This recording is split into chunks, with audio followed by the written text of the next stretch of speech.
After growing up in a poor city in El Salvador, Pat earned a scholarship to Stanford. In an essay, Pat expressed the desire to become the president of El Salvador. After graduating from Stanford, Pat returned to El Salvador and helped her former teachers improve their lesson plans based on knowledge from Stanford. What is most likely reasons for Pat's decision? To give back to teachers who made attending Stanford possible, to improve educational opportunities for students, or to begin building a strong reputation for political advancement. Second one.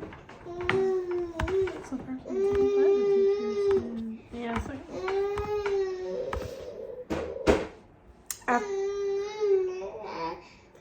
A few years ago, you helped an acquaintance named Jamie find a job. You've been out of touch since then. All of a sudden, Jamie sends an email introducing you to a potential business partner. What's the most likely motivation behind Jamie's email? Jamie generally wants to help me, Jamie wants to pay me back, or Jamie wants to ask me for help again? I would hope the first one. But touch something on Jamie since they introducing potential. Oh, I'm gonna have to say the third one. What about you, Josh? I'm gonna say first one.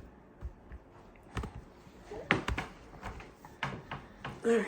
In 2006, after the devastation caused by Hurricane Katrina, a U.S. bank executive led a team of employees on a trip to help rebuild New Orleans. Why do you think he did this? He felt compassion for the victims and wanted to do whatever he could to help. He wanted to make headlines for being a generous, giving organization, or he wanted to show support for bank employees who had family members in New Orleans. Oh, sorry. The first one. Yeah, the first one.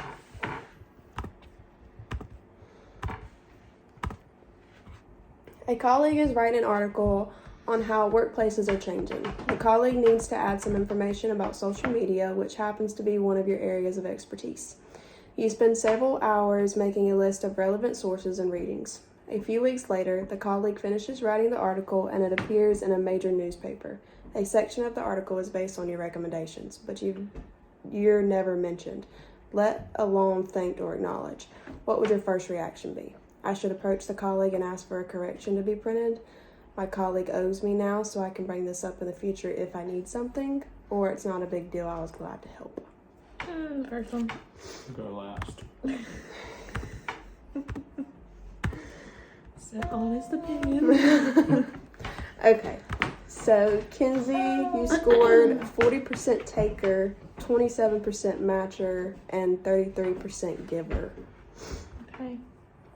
And Josh, Pretty proud. you scored 40% giver, 40% matcher, and 20% taker. Don't sneeze on my phone. So, It's about Yeah. the same. Mm-hmm. just about. Of us.